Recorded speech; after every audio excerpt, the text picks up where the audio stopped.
Welcome back to my channel. Today I'm going to be doing Twisty from American Horror Story. It's the clown that just keeps reappearing season after season. I am trying to do 31 Days of Halloween. I don't know if necessarily every single video will be a tutorial on YouTube, but make sure to subscribe and check back for more videos. So first I'm starting off by mixing some white face paint from the Halloween store with my NYX Stay Matte Not Flat foundation in the lightest shade I have.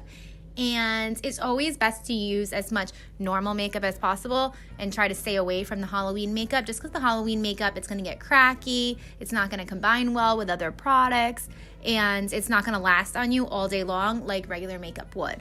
So use your concealer, use the lightest foundation, buy a lighter foundation. I'm already so light, that's why I feel like I need to mix a little bit of white in, and you'll see I'm going to apply more white later, but try to use as much normal makeup as possible. Next, I'm going in with some liquid latex, and I'm just putting that around my forehead. This is going to be where the bloody incision is, and I'm just applying some tissue paper on top of the latex, and then I'm going to keep layering it.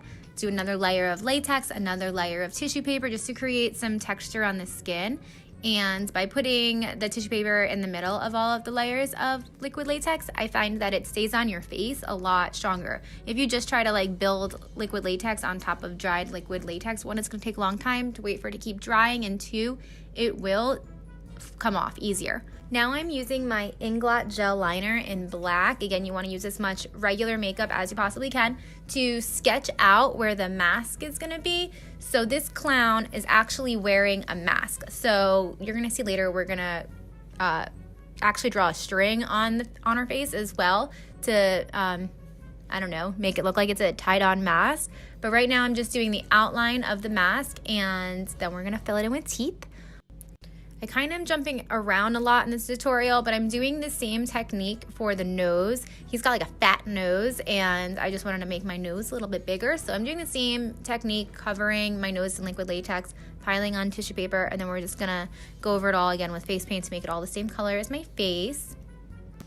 Also, while I have that gel liner, I lightly colored in my eyebrows, very lightly, so that it'd be like gray. And then now I'm just adding on some of that white Halloween makeup to just give it a really three-dimensional, textured, old, bushy brow look.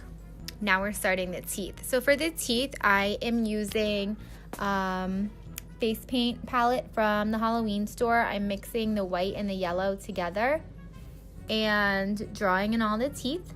Then I'm gonna be picking up like a red and purple to make it a little bit nastier, and coloring in between the teeth and filling in like the red gums area.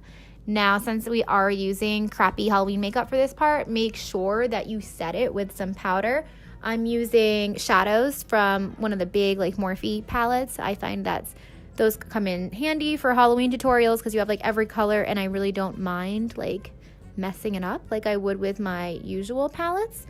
So grab your Morphe palette, it's got every shade you need, and set not only the teeth, but also the gums in between with like a reddish purple shadow. And also, you might as well set the Inglot gel liner with the black. The Inglot gel liner should really stay on really, really good, but it's just good to set any kind of cream with a powder on top of it for longevity. You really got to take your time with the teeth and just work with it and get it as perfect as possible.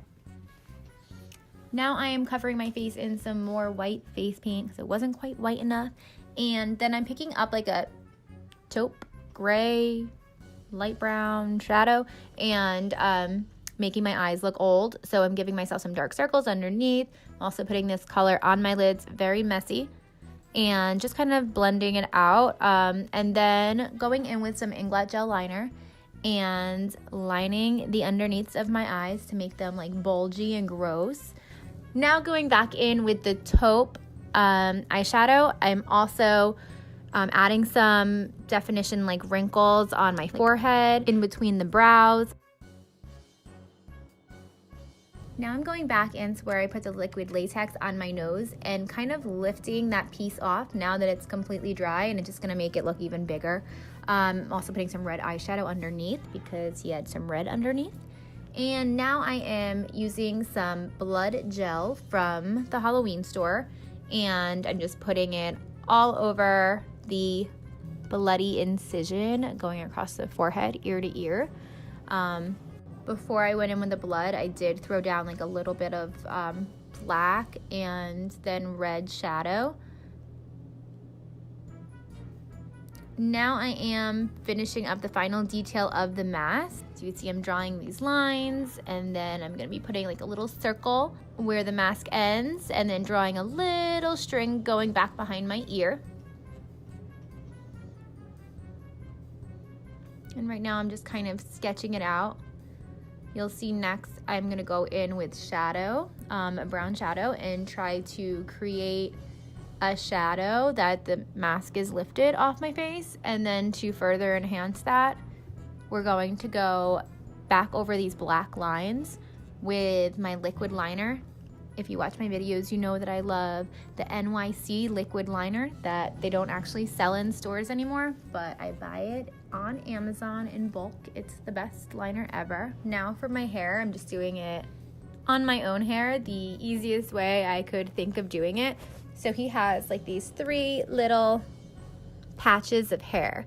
So if you were actually trying to be more realistic, I would probably put a bald cap on, and I did pick one up at the Halloween store, but then I chickened out and didn't want to look like bald and that ugly. I mean, it's already pretty ugly, but yeah, I should have used the bald cap and then maybe just glued on with a hot glue gun a little bit of hair from like an old extensions. He just needs 3 patches of hair, but instead I just decided to do these 3 little buns, and you'll see later I'm gonna color them.